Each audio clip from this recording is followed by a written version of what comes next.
Muito bem, prezado telespectador, retornamos ao vivo para você com o Conecta News, a sua central de notícia, a sua central de informação, à sua disposição de segunda a sexta-feira, a partir das 8h30 da manhã, na Conecta Mais Web TV, disponível no canal 8 da Dilnet e também no YouTube, no Facebook, no Instagram e nas nossas plataformas da homepage da Conecta Mais. Nós contamos com o apoio de Kiron Centro Cultural, Unimed, Vale das Antas, Dom Antônio, Empório de Carnes, tá na Roda Pneus, o autocenter mais completo da região, a Dilnet Telecom e Paludo Pneus, agente autorizado Vipal, que agora traz uma entrevista exclusiva com o Dr. Guilherme Savaris Schossler, diretamente ao vivo do plantão do Hospital São João Batista, em Nova Prata, para atualizar toda a nossa comunidade acerca da situação do Covid-19 e da pandemia no ambiente clínico. Afinal, tivemos noticiados aí 2 óbitos no dia de ontem e vamos averiguar diretamente do hospital qual é a situação que se encontramos nessa manhã para levar esclarecimento à nossa população. Bom dia, doutor Guilherme, o senhor me escuta? Sim, estou escutando. Tudo certo, bom dia. Bom dia. Doutor Guilherme, inicialmente, obrigado pela disponibilidade de nos atender nessa manhã. É importantíssimo o seu contato nesse momento, porque tivemos aí a notícia de 2 óbitos e também um apontamento de uma possível inflação de leitos, por assim dizer, em termos de ocupação por conta do Covid. O que o senhor pode nos trazer de atualização nesse momento, já que o senhor está de jaleco, máscara e todos os equipamentos de proteção diretamente do plantão? Oi, Zili. Thiago, bom dia. A gente não tinha falado nenhuma vez ainda aqui direto do hospital. Então, eu achei importante porque nos últimos dias é onde a gente tem ficado praticamente o tempo todo. A gente tinha uma situação tranquila uma semana atrás. Durante a semana passada foram muitas e a nosso hospital se tornou lotada. Isso acabou somatizando muitos pacientes graves, e esse número aumentado de pacientes graves com as complicações. O que precisa ficar claro, o pessoal não entende, é que os dados que o município fornece são os dados epidemiológicos da cidade. Então, ali é um trabalho feito de forma muito bem feita, com testes em grande quantidade, os pacientes sendo avaliados e acompanhados rotineiramente, né?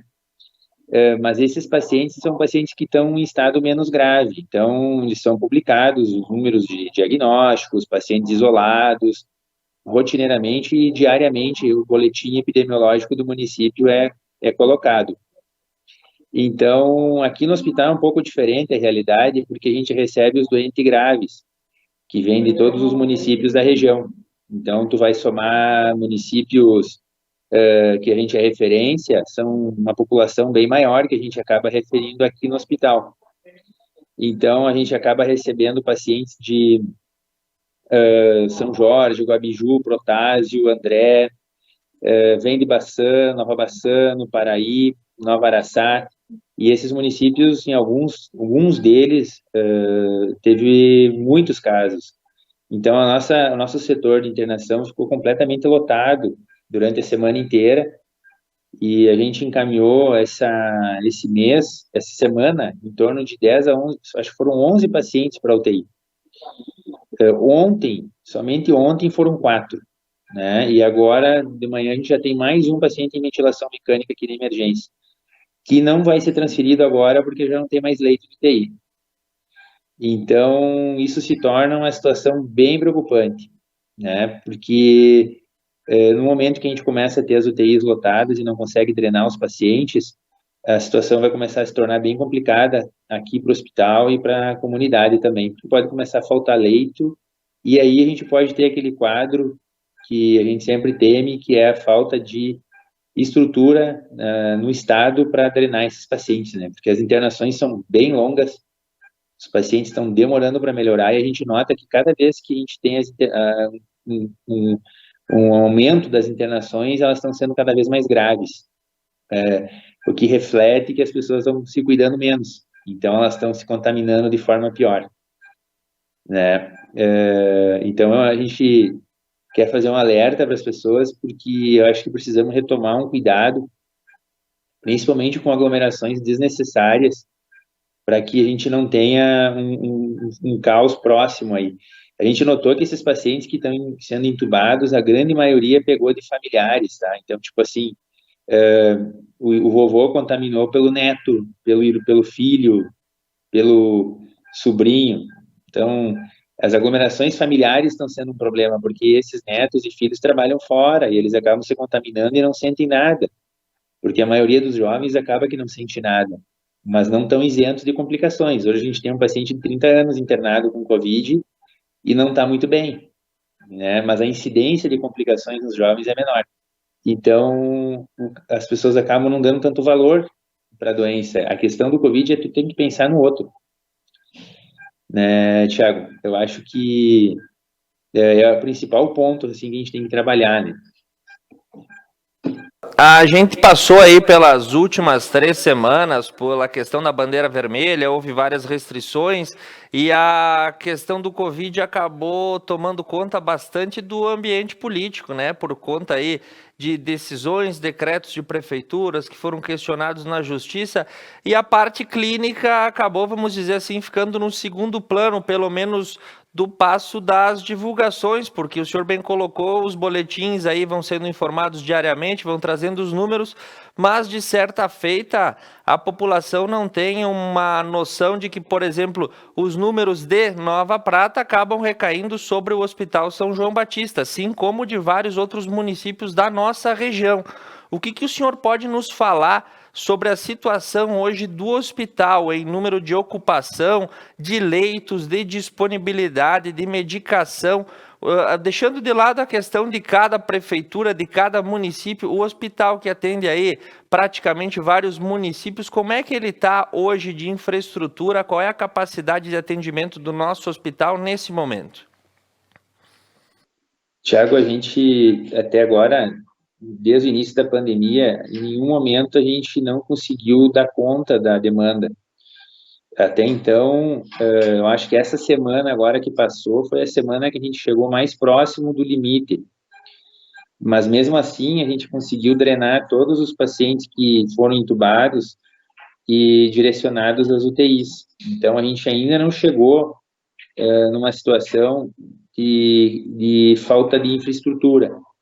Até o momento, o hospital conseguiu, de forma organizada, ter os leitos necessários para internar o pessoal, fazer as intubações de forma adequada, sem intercorrências, as transferências também estão saindo no momento certo, e a gente conseguiu encaminhar todos os pacientes com vida. Em alguns casos, acabaram falecendo, mas dentro das UTIs. Teve um paciente que acabou indo a óbito aqui no município mesmo, mas parece que ele já não tinha mais critérios de encaminhamento, então optou-se por fazer medidas de tratamento mais aqui. Mas a gente não teve nenhum momento ainda aquela situação de pacientes entubados sem serem transferidos, que esse é o ponto que a gente não quer chegar. E isso vai depender muito da demanda de pacientes que vão vir. Nós do hospital não controlamos isso. A gente não consegue ser responsável por impedir que as pessoas andem na rua ou façam festa, não é isso. A gente pede que as pessoas se cuidem e gastem suas energias e seu risco de contaminação no trabalho. Evitar aglomerações, por quê? Porque nesses casos aí tem sempre alguém que está contaminado de forma assintomática e acaba passando para alguém, que seja uma só, e essa outra pessoa vai passando até chegar nas pessoas idosas. E esse grupo novo que internou esses últimos 7, 10 dias, eles refletem, né, o nosso estado de bandeira vermelha. Então, se nós estávamos com bandeira vermelha e chegamos a esse ponto, qual vai ser o reflexo que nós vamos ter daqui 14 dias, 10, 14 dias, do nosso período de bandeira laranja, que é bem visível, principalmente ontem, no Dia dos Pais, que parece que estava uma certa normalidade. Todo mundo está cansado, a gente sabe disso, as pessoas querem ver seus familiares, mas isso vai ter um reflexo. A realidade é essa. Não estou dizendo que as pessoas não podem se ver, mas a gente vai ter esse reflexo negativo aí com certeza. Eu acho que o próximo pico que a gente vai ter depois dos resultados desse final de semana e da bandeira laranja vai ser muito pior que esse da bandeira vermelha. Tem que deixar claro que os reflexos do Covid sempre vêm 7 a 10 dias depois do evento. Né? Tiveram aglomerações com 200 pessoas que foram interrompidas, sem falar nas inúmeras coisas que aconteceram que nem se ficou sabendo. Vai dar reflexo, as pessoas têm que estar conscientes disso. Não adianta depois reclamarem, discursar, onde é que eu peguei, não sei o quê, cloroquina funciona ou não funciona, ivermectina funciona ou não funciona, o foco das conversas não pode ser esse.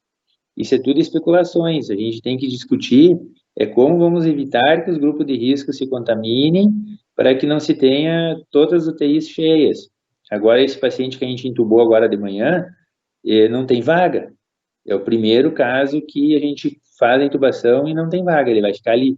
Se vier mais 2, 3, a gente já está com o serviço de respiradores já com bastante cheio, e aí começa a ficar bem complicado.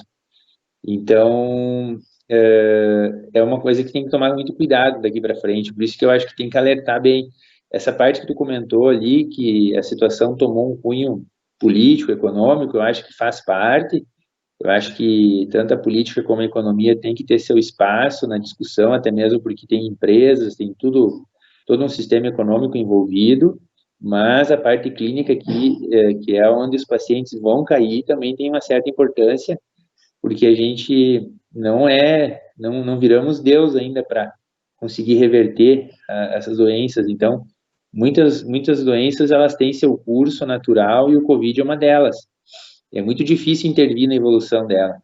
A gente consegue dar suporte, mas o paciente que vem comprometido, a gente está vendo, ele vai causar algum problema, ele vai acabar evoluindo mal, né? Não tem como dar um jeitinho, né?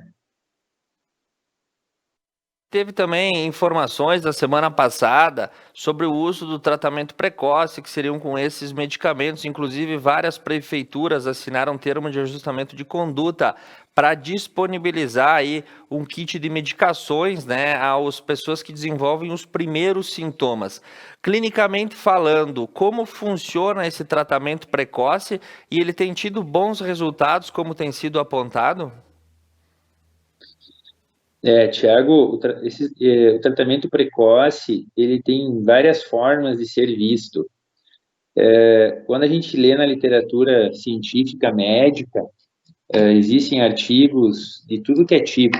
Existem artigos que têm peso e artigos que não têm, né? Na época do H1N1 foi a mesma coisa, surgiram vários tratamentos precoces, várias medicações milagrosas, e no final das contas a vacina é que resolveu o problema e o uso do Tamiflu amenizava os sintomas, que era um antiviral específico. Nenhuma outra medicação se mostrou eficaz naquela época e foram usadas inúmeras coisas. Aí vem uma nova pandemia e volta todas as teorias. É o sangue A, o sangue B, medicação que funciona in vitro. Daí todo mundo começa a testar um monte de coisa, né? Só que a comunidade científica médica ela tem que se basear em evidência de estudos que mostram resultado em humanos. Tem já historicamente inúmeras medicações que foram testadas em animais e in vitro que funcionaram e não funcionaram em humanos, e quando funcionaram em humanos causaram mais danos do que benefícios também. Então, baseado na evidência, a gente já teve vários estudos publicados em revistas bem respeitadas no mundo todo, que não mostram evidências desses medicamentos. Existem estudos isolados feitos de forma individual, que não se tem nem conhecimento da técnica da forma como foram realizados. A gente não pode prescrever medicamentos que não têm evidência, porque historicamente a chance de tu tomar coisas que não têm nenhum fundamento é muito maior do que a chance de tu tomar algo que realmente funcione. Se tu for ver a quantidade de medicações que são criadas que não têm resultado em nada, é muito maior do que aquelas que têm. Portanto, a gente não pode criar falsa ilusão, que é o meu grande medo, das pessoas acharem que tem uma cura, acharem que agora elas estão seguras, porque elas não estão. Tem muitos pacientes que estavam tomando cloroquina, ivermectina, que estão entubados em ventilação mecânica. Inclusive, alguns autores desses artigos estão em ventilação mecânica na UTI. Então, como que se eles estavam tomando algo que realmente funcionasse, por que eles estão na UTI, então? Tem muita especulação e pouco resultado clínico eficaz. Vitamina D, por exemplo, um negócio que ficam falando, vitamina D todo mundo tem que repor se ela está baixa, mas vitamina D não vai impedir que tu vai pegar coronavírus. Qual que é o problema de tudo isso? As pessoas vão pegar um kit, vão tomar e vão achar que está tudo bem, e aí vão ficar se expondo, e não vai dar certo. O tratamento precoce para nós da medicina, ele é visto da seguinte forma: é pegar o paciente que está com um certo grau de comprometimento e tratá-lo de forma precoce com aquilo que a gente tem conhecimento. Hoje a gente sabe que o uso de dexametasona reduz internação, o uso de enoxaparina reduz o tempo de internação, o uso de antibióticos profiláticos para combater as infecções secundárias também. Então, tudo isso a gente acaba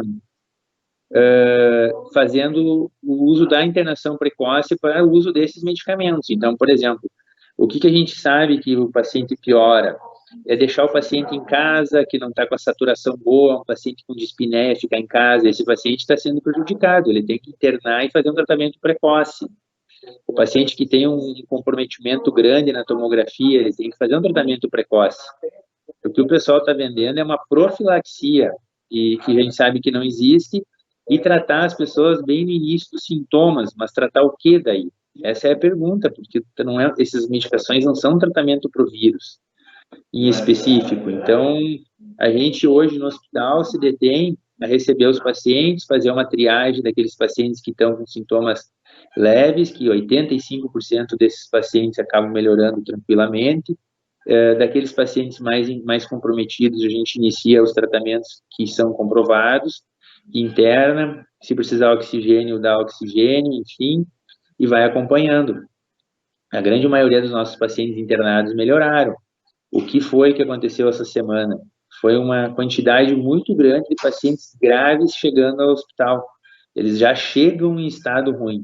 Esses pacientes deveriam ter sido internados antes, mas aí, para nós, quando eles chegam, eles chegam. A gente não tem como controlar isso lá fora. Por isso que a gente está pedindo para as pessoas terem muita atenção, né?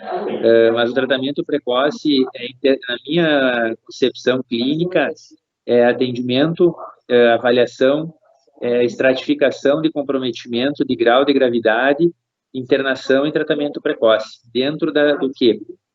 Das medicações preconizadas pela Sociedade Brasileira de Infectologia, Sociedade Brasileira de Intensivismo e de Clínica Médica. Não dá para se basear em artigos isolados e opiniões de autores, porque isso aí não dá certo. Historicamente, já tivemos muitos erros com isso.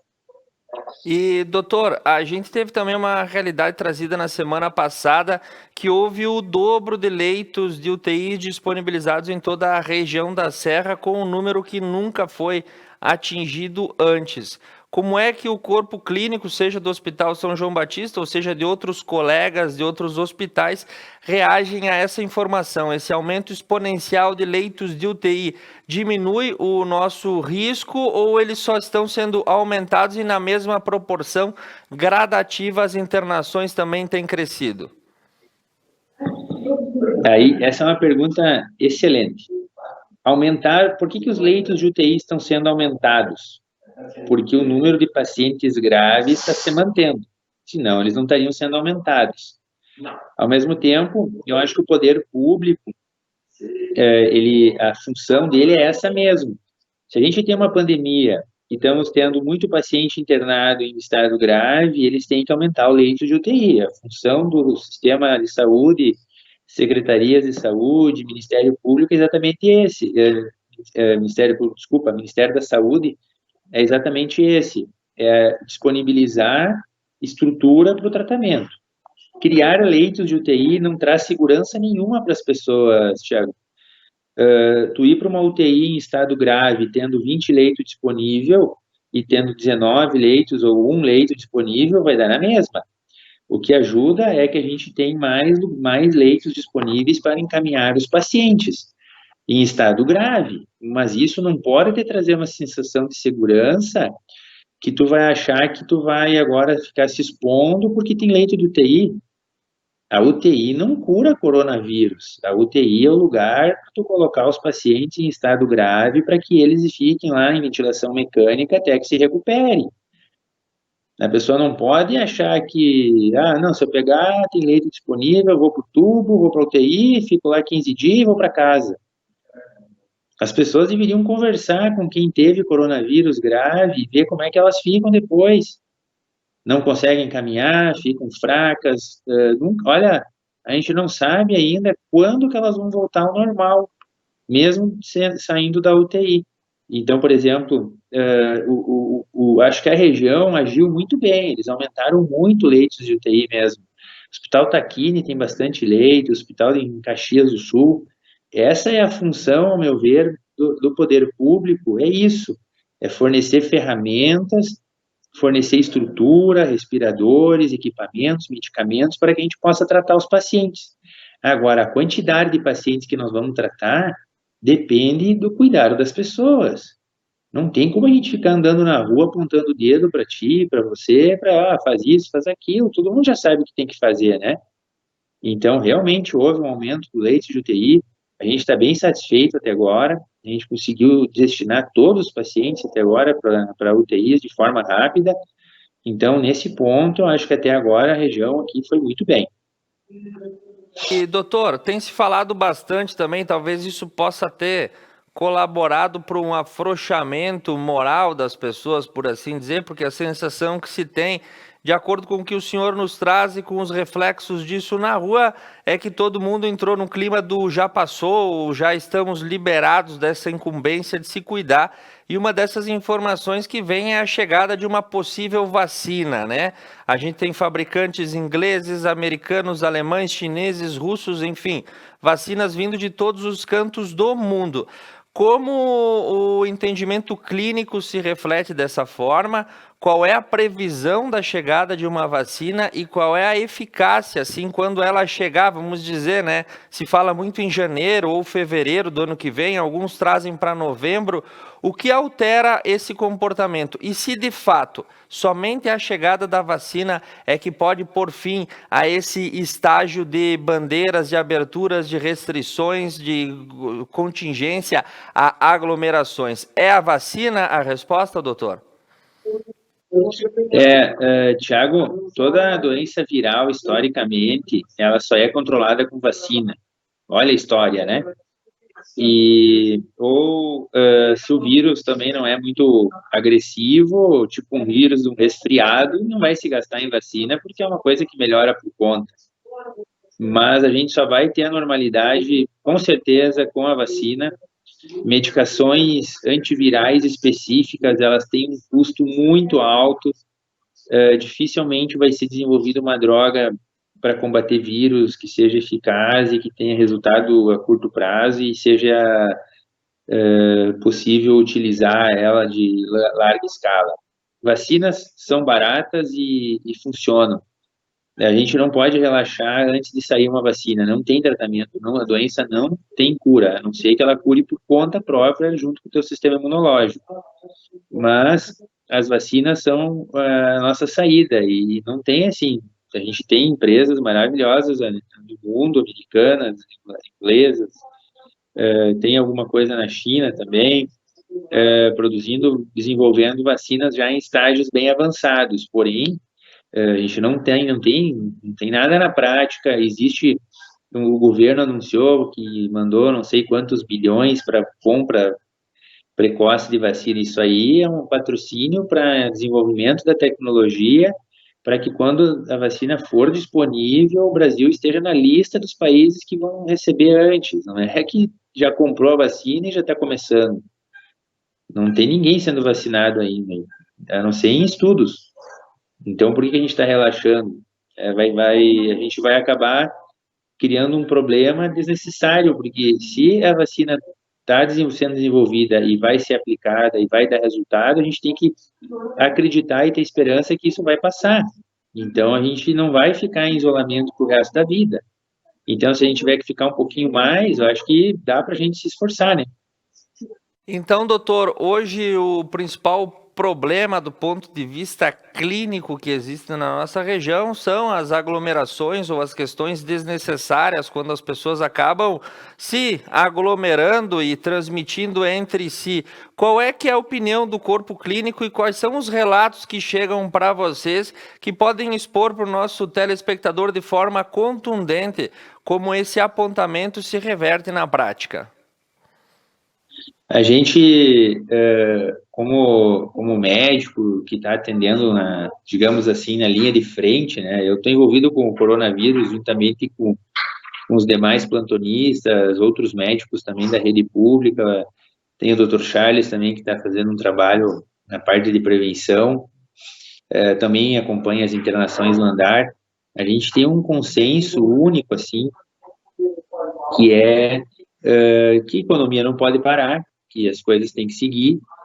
A gente não é, assim, a favor de lockdown, até porque se mostrou que não é eficaz, mas usar máscara, manter a distância, evitar o contato entre as pessoas, não se aglomerar, evitar festinha, jantinha, vamos voltar para os eventos online, não relaxar nesse sentido, vai manter as coisas sob controle. Até então chega a vacina e aí tudo se resolve. Mas o nosso consenso, assim, entre todos os colegas é esse. A gente não tem uma medicação eficaz, a gente não...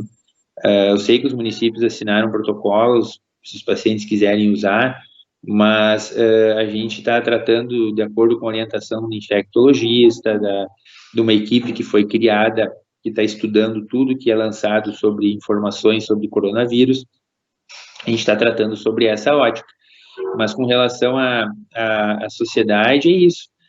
Manter aquele cuidado que Nova Prata teve, muito bom, até uns 20 dias atrás ali, e a gente começou a ver algumas coisas desnecessárias, assim, junção de 200 pessoas, o pessoal se aglomerando nas ruas ali, naquela famosa rua de Nova Prata ali também. O problema é se ficasse a doença só nessas pessoas, não teria, cada um seria dono do seu nariz. O problema é que eles vão contaminar outras pessoas e vai chegar nos grupos de risco.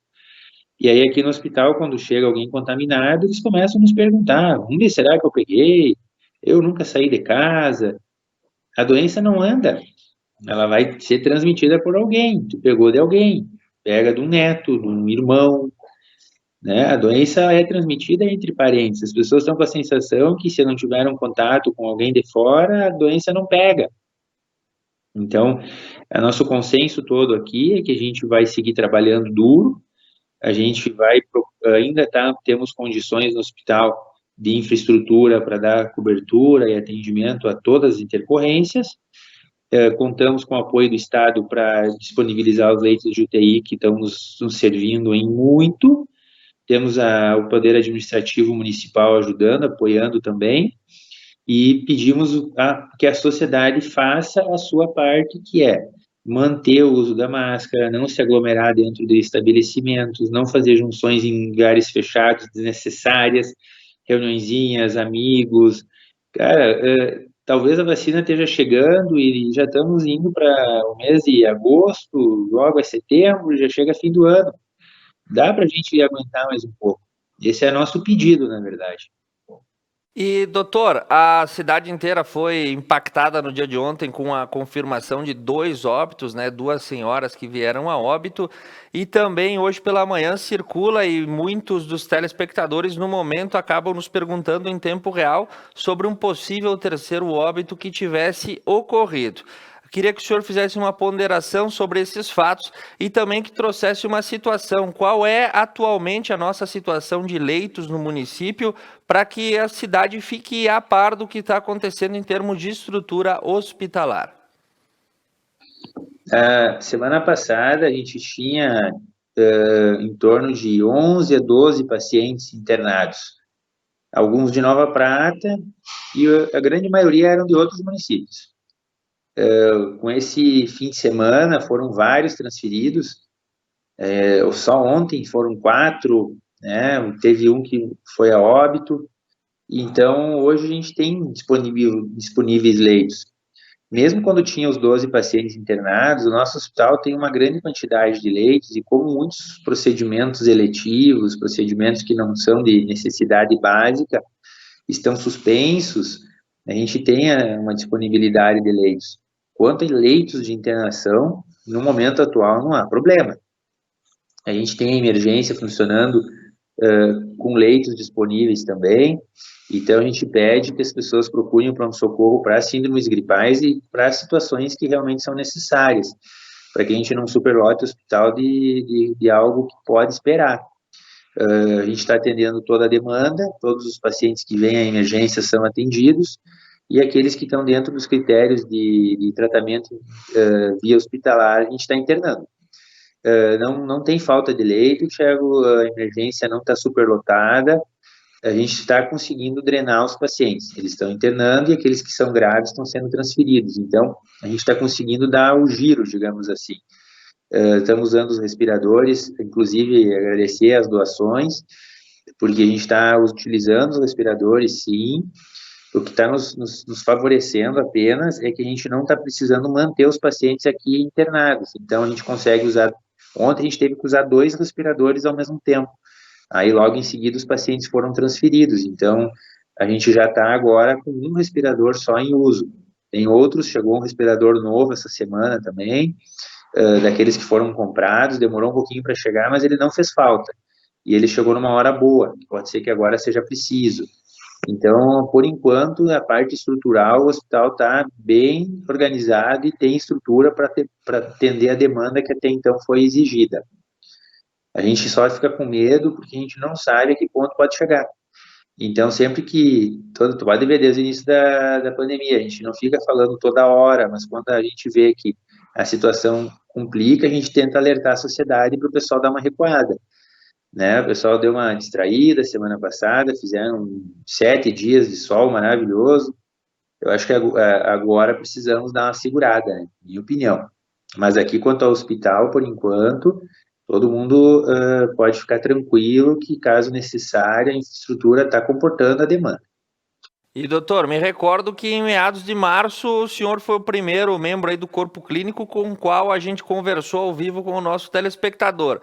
De lá para cá, março, abril, maio, junho, julho, chegamos em agosto e por baixo dessa ponte muita água passou sobre termos, tratamentos, lockdown, bandeiras, aberturas, fechamentos, questões que no dia a dia acabam se tornando um pouco pesadas devido à sua repetitividade, né, de argumentos que as pessoas também vão se incomodando de tantas informações acerca disso. Mas o fato é que, transcorridos esses meses, quais são as certezas que se tem daqui para frente, o que de fato funciona e qual que é o recado que o senhor dá para a comunidade de Nova Prata e região nesse momento que houve aí um afrouxamento de comportamento e isso se refletiu de bate-pronto na realidade hospitalar. Qual é o recado do senhor, doutor Guilherme, e também do corpo clínico do hospital para todos os nossos cidadãos de agosto em diante? Em março, a gente não tinha a mínima noção do que ia acontecer, né? Passamos alguns meses bem tranquilos, teve alguns momentos de pico que o sistema de informação do município funcionou, as pessoas voltaram a se cuidar, deu uma calmaria de novo, agora a gente está no momento de pico novamente. Eu acho que cansa, sim, Thiago, cansa todo mundo. Nem nós aguentamos mais falar tanto de coronavírus.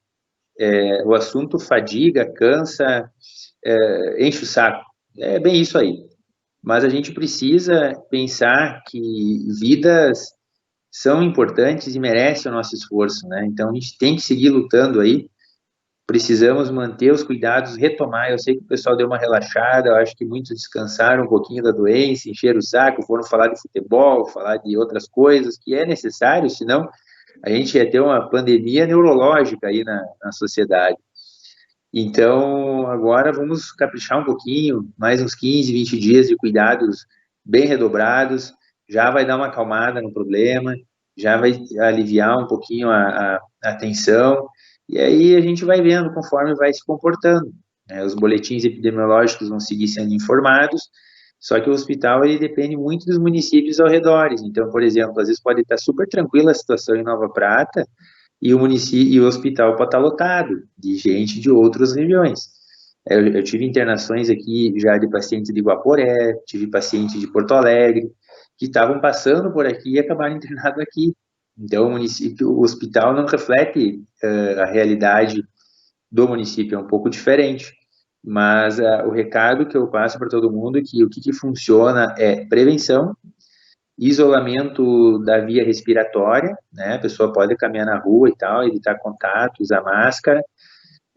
A máscara tem alguns questionamentos, que uns dizem que funciona, outros dizem que não, mas a gente vê que reduziu também o número de gripe comum, reduziu um monte de outras infecções respiratórias, então eu acredito que para alguma coisa ela funcione. O tratamento precoce, para mim, é o tratamento que visa a avaliação do paciente grave e esse paciente ser internado no momento certo. Se esse paciente não evoluir bem, ele tem que ser entubado no momento certo. Não dá para deixar o paciente muito tempo em fadiga respiratória esperando ele melhorar, porque ele não vai melhorar. Isso é tratamento precoce.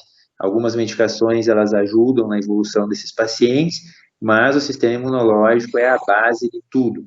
Não tem nenhum remédio milagroso, nenhuma promessa que seja eficaz, tem muita especulação medicamentosa em cima, mas aguardamos a vacina, que eu acho que é o que vai fazer com que as pessoas tenham uma tranquilidade e a gente possa viver de forma normal e curtir aí a região da Serra, que é linda e maravilhosa, né? E dá pena de ver os pontos turísticos vazios e os restaurantes, que são ótimos. A gente sente isso também, porque eu também sinto falta de aproveitar essas coisas todas, assim como todo mundo. Mas temos que trabalhar, né? Vamos tocar. E doutor, para a gente encerrar, de fato chegamos no mês de agosto e a situação para nossa cidade e para nossa região como um todo se tornou bastante preocupante e acendeu a luz vermelha, por assim dizer. Essa é a nossa realidade e por isso precisamos de um cuidado redobrado nos próximos 15 a 20 dias, doutor. Tiago, porque a nossa população da região é muito idosa. E a gente tem clínicas de oncologia, temos hemodiálise, a gente tem muito paciente comprometido na região, com doenças sérias. Se a doença invadir esse público, vai morrer muita gente, isso é um fato, a gente já percebeu que é assim. Então, a gente está torcendo que tudo isso dê certo, que as pessoas se conscientizem e que a gente consiga se manter toda a pandemia como está indo. Os dados de Nova Prata, mesmo com essas 2 mortes, são dados ainda muito bons. A gente tem, estatisticamente, um número de testes extremamente bons realizados, contaminados numa quantidade grande, porque é proporcional ao número de testes, e pacientes que foram a óbitos e estão em UTIs ainda bastante baixo, mesmo com essas 2 mortes. Tem um paciente hoje que vocês me perguntaram, que eu vim para o plantão bem cedo e tive que trabalhar naquela intubação, eu não fui checar ainda, eu vou ver daqui um pouco mais. Aí eu te informo se era um paciente positivo ou não. Esse paciente eu não sei. Mas a gente precisa redobrar o cuidado e dar uma focada no coronavírus de novo, mesmo que o assunto já tenha saturado em todo mundo, mas por mais um pouquinho de tempo ainda. Tem mais alguma consideração, doutor Guilherme, antes da gente se despedir? Eu queria agradecer, Thiago, a oportunidade e redobrar o elogio aí do excelente trabalho de cobertura, fazendo um jornalismo imparcial que foca nas informações que realmente têm valor, e isso acho que acrescenta muito para a sociedade. Espero que siga nesse padrão aí. Quero dar os parabéns a todos aí também. Muito obrigado. Você acompanhou ao vivo o Dr. Guilherme Savariz Schossler trazendo informações acerca do aumento de internações e também o aumento de óbitos registrados aqui no nosso município no âmbito da pandemia do coronavírus. E o recado do corpo clínico é que devemos redobrar os cuidados e retomar aí uma boa rotina de cuidados de prevenção, porque ainda não passamos pelo pior estágio e o nosso hospital está aí trabalhando duro para manter em ordem o atendimento clínico.